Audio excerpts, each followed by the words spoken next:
Hi, I'm Sarah Phillips with Phillips Law, and we are located in New Orleans, Louisiana, and we primarily practice criminal defense and personal injury.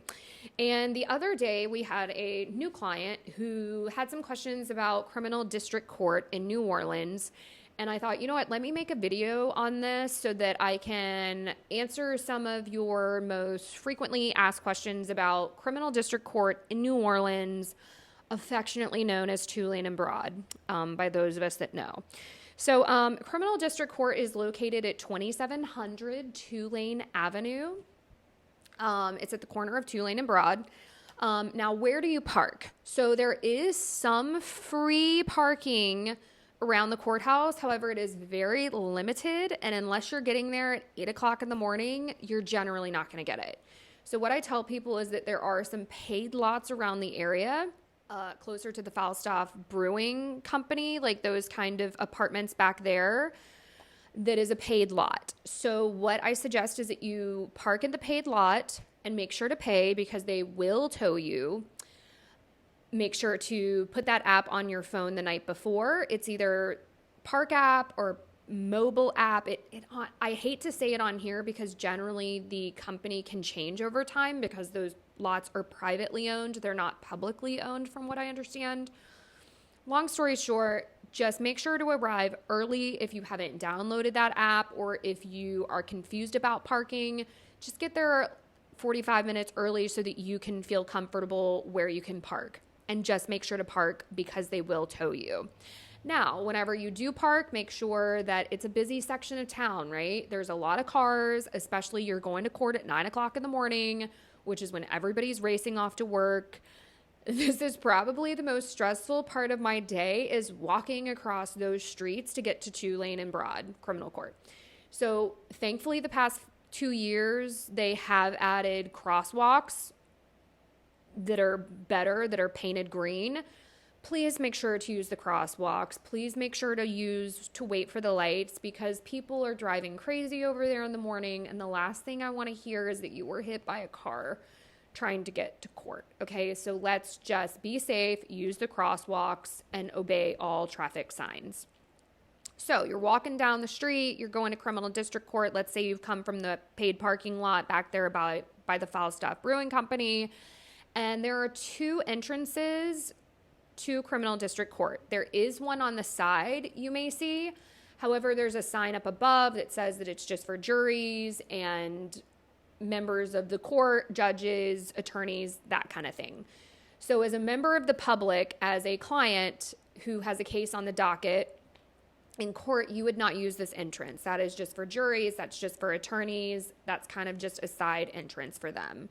You instead are going to use the front entrance. You are going to go up the staircase to criminal district court. So you're going to head up those staircase and generally they have a sign out there warning you what not to bring into court, which is helpful because it's a final reminder. Now, because why are they reminding you? Because you're about to go through security. So we're going through the security entrance and they're going to ask you to take off your belt.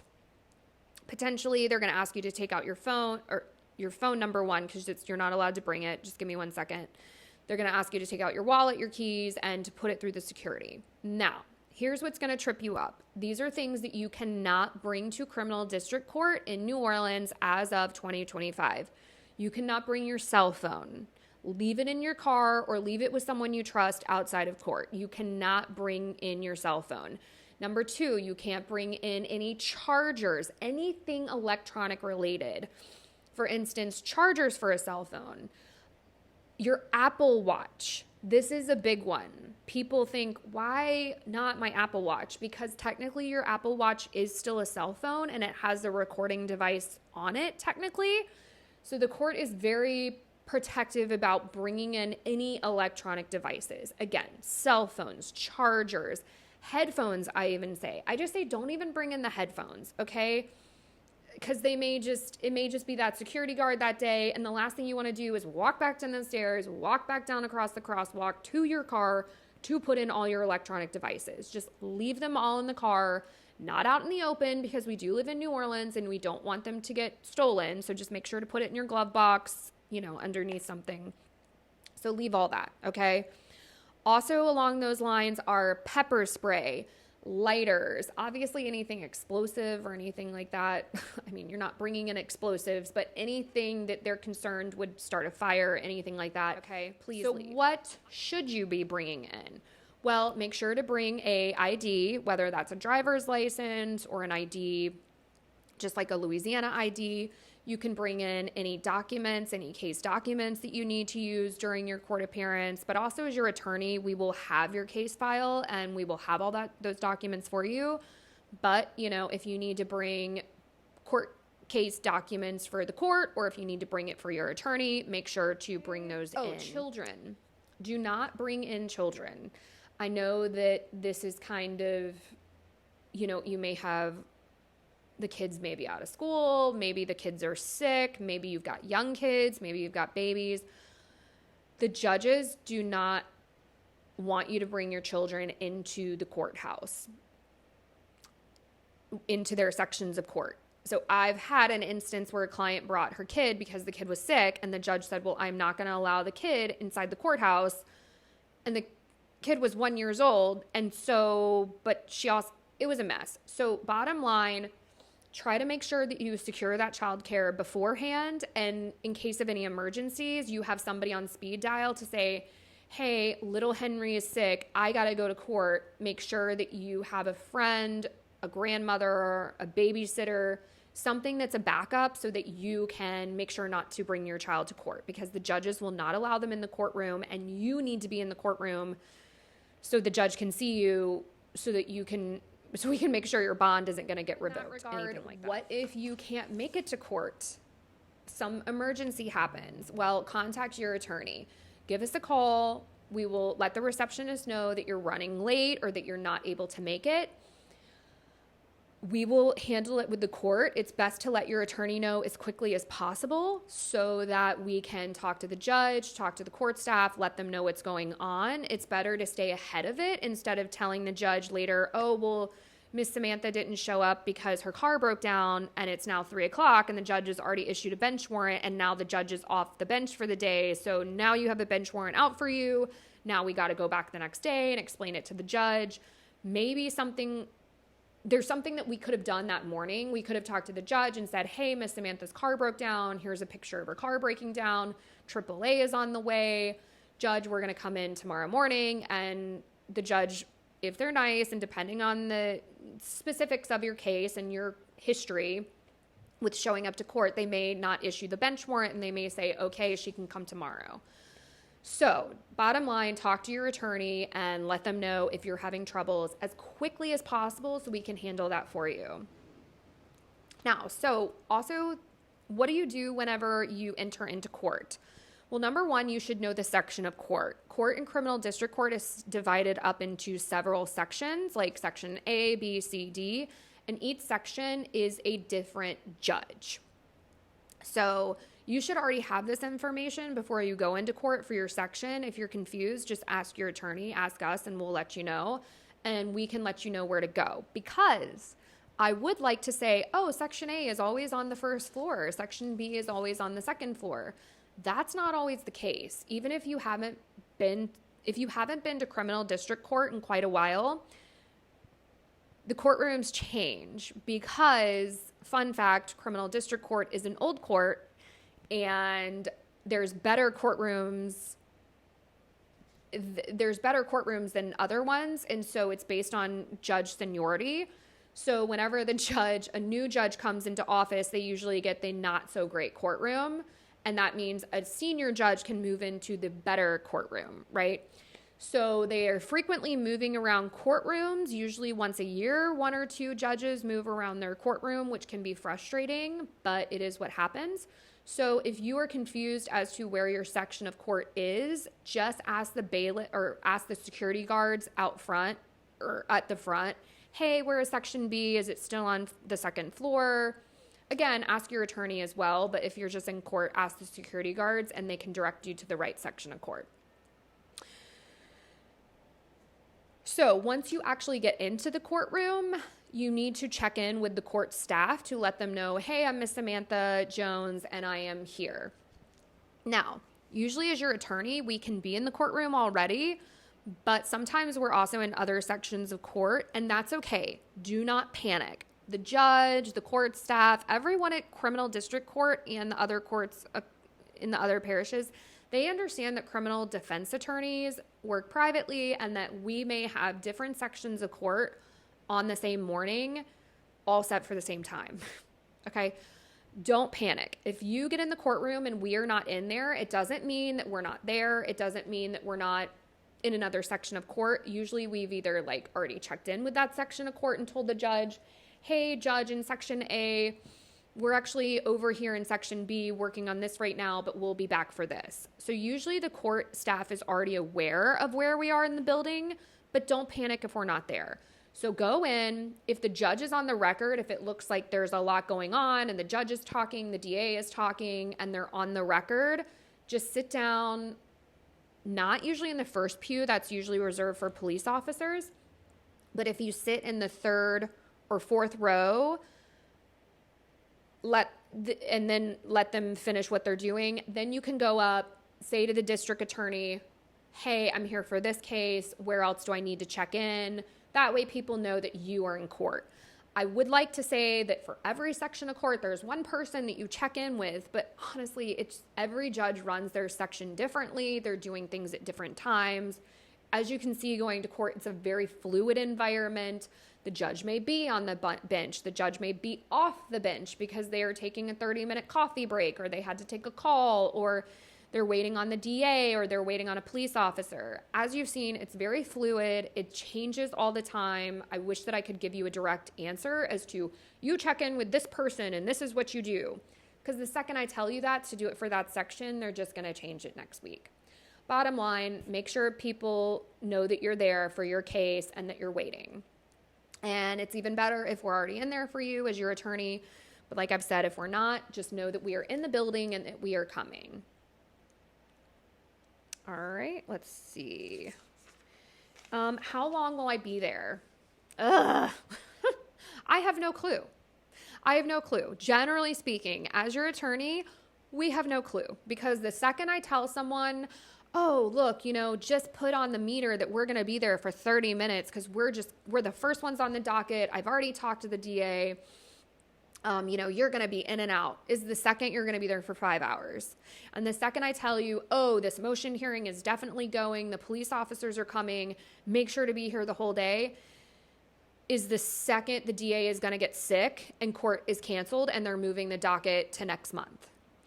Bottom line, we as your attorney can only control as much. You have to remember there's other players. There's the judge, there's the district attorney, there's the police officers that are coming, there's witnesses that are coming. There's many factors outside of our control. So honestly, we can just give you a best guess. Usually what I tell people is, I say, look, no less than...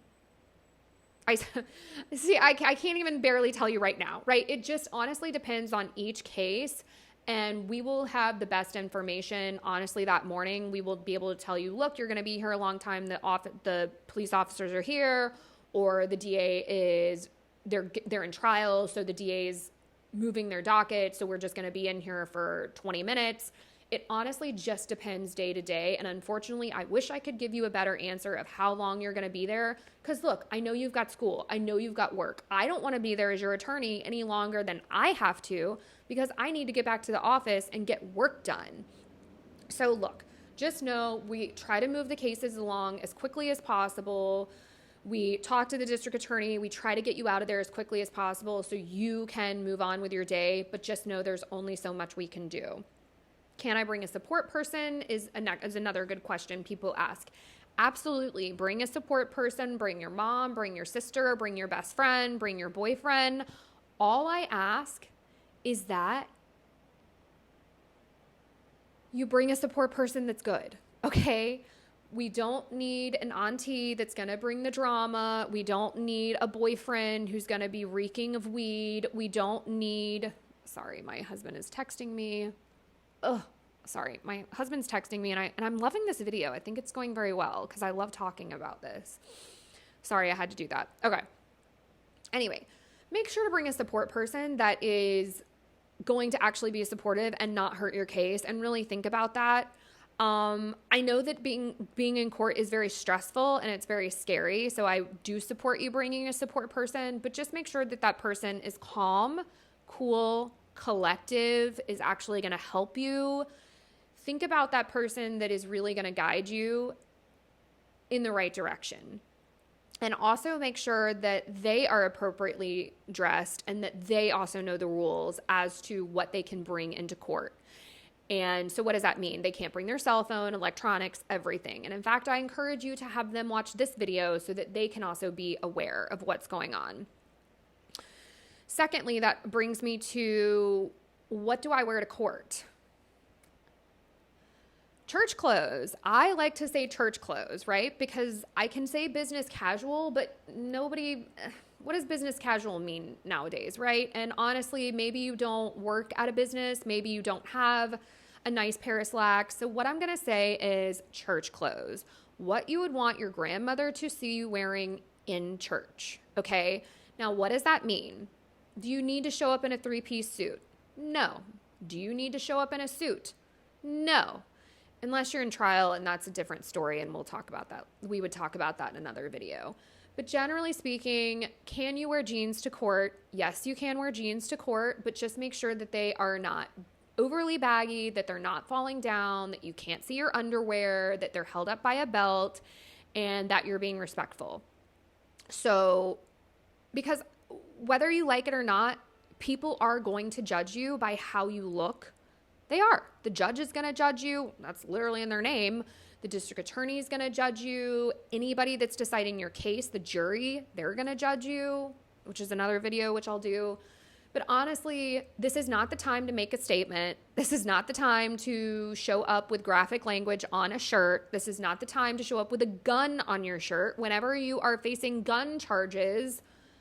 Thankfully, none of my clients have done it. None of our clients have done it because they're smart. But hello, I've seen other people do it, and I just feel so sorry for their attorneys because, I mean, there's only so much you can do. So here's what I'm going to tell you. Okay, wear church clothes, like a nice conservative dress, no booty shorts, no short skirts, nothing like that. We're not going to the club, okay? We're going to church. So also what that means is no platform heels. Generally, flats are great. No flip-flops. That's too casual. I'll kind of insert some photos right here of what I think is like the appropriate dress for a man and a woman, and then you can kind of go off of that. But again, yes, you can wear jeans, but just make sure that they are not overly ripped, overly baggy, overly have paint on them. Really, we're going for church clothes. And take a shot every time I say church clothes, right? Like that kind of thing. Also, don't wear hats, don't wear sunglasses in the courtroom, that kind of thing. Nothing that says anything plain is best. Don't have any writing on it. Just very plain, more conservative. Because I don't want to see your booty either. Okay, it's 9:30 in the morning on a Tuesday, all right? Like I don't want to see anybody's booty at 9:30 in the morning on a Tuesday. And neither does the judge, okay? And I'm sorry if this is offending you, but quite honestly, that's my job, and that's our job as your attorney, is to give you the best possible outcome, and our job is to tell you what you need to hear, not what you want to hear. And so our job is to get you the best possible result, and if that means telling you how to properly dress for court, that's my job, and that's what I'm going to do. So I'm not apologizing for it. What should I bring? We've already gone over that, kind of your ID, just any case documents. Do I have to go to court even if I have a lawyer? Generally speaking, yes, especially if you are going to Orleans Parish Criminal District Court. Usually you have a more serious case, and so, because it's usually a higher level misdemeanor or a felony, and so usually the court is going to want to see you in court, or the judge is going to want to see you in court. So if you have an attorney, talk to us and we can maybe file some motions to waive your presence. That's not a guarantee that the judge is going to accept that. However, just talk to your attorney. We can also work through things and say, okay, well, maybe we can just do limited maybe we can just do, have you come to court every other month, something along those lines, if like it's interfering with your job or with your school. But generally speaking, yes, you need to come to court even if you have a lawyer. Talk to us and we can maybe get your presence waived, but that's not always a guarantee. And will my case be resolved at the first court appearance? Man, I wish it could. I would love that. I would love that if we could just go into court and, because as much as I love you and you're our new client and we're buddy, and maybe not buddy, but I'm here to do a job for you, right? And I want to get it done as quickly as possible. We all do. Our team does, right? Bradley does. We want to get it done as quickly as possible. Again, as I've said in this video, we are at the mercy of the court. We are at the mercy of the DA's office because that's just kind of how this goes. So generally speaking, no, your court appearance is not going to get resolved at that first court appearance. It's usually just going to be an arraignment. It's going to be a bond hearing, things like that. Now, after that, if you're concerned about how quickly your case is taking and how long it's taking, then make sure to talk to us, talk to your attorney to say, hey, can I get a reasonable timeline on my case? So sorry that this video is so long, but I really do feel passionate about it because every single person that is going to criminal district court needs to hear these things in order to better their chances of helping them out with their case to get them the best result. So I'm sorry this video was 22 minutes long. I thought it was originally going to be 3 minutes, but hopefully it was things that you needed to hear, that you needed to know, because maybe this is your first time going, or maybe it's been a long time and you're really anxious. So I hope that for your sake that this video has provided some clarity. Again, if you are a current client of ours and you have any questions for your attorney, you can always call our number at 504-434-7000 and get set up with a phone call with your attorney, usually within 24 hours, or message us through the client portal and we'll let you know. If you are not a current client and are looking for a criminal defense attorney, well, we do a great job and we've been doing it for 14 years and we have a very great success rate and we would love to help you out. Give us a call as well at that 7000 number, 504-434-7000, and our intake specialist will walk you through that and you can get scheduled to talk to an attorney about your case to see if we would be a good fit. And finally, visit our website at www.nolacriminaldefense.com. There's some great blogs over there, some great resources, and so hopefully those will be helpful. Anyway, thanks so much. Sorry for the long video, but I hope that this was helpful. And if you have any more questions, leave them if you're visiting us from YouTube, leave them in the comments down below, and I can answer some of your questions. Thanks so much. Have a great day. Bye.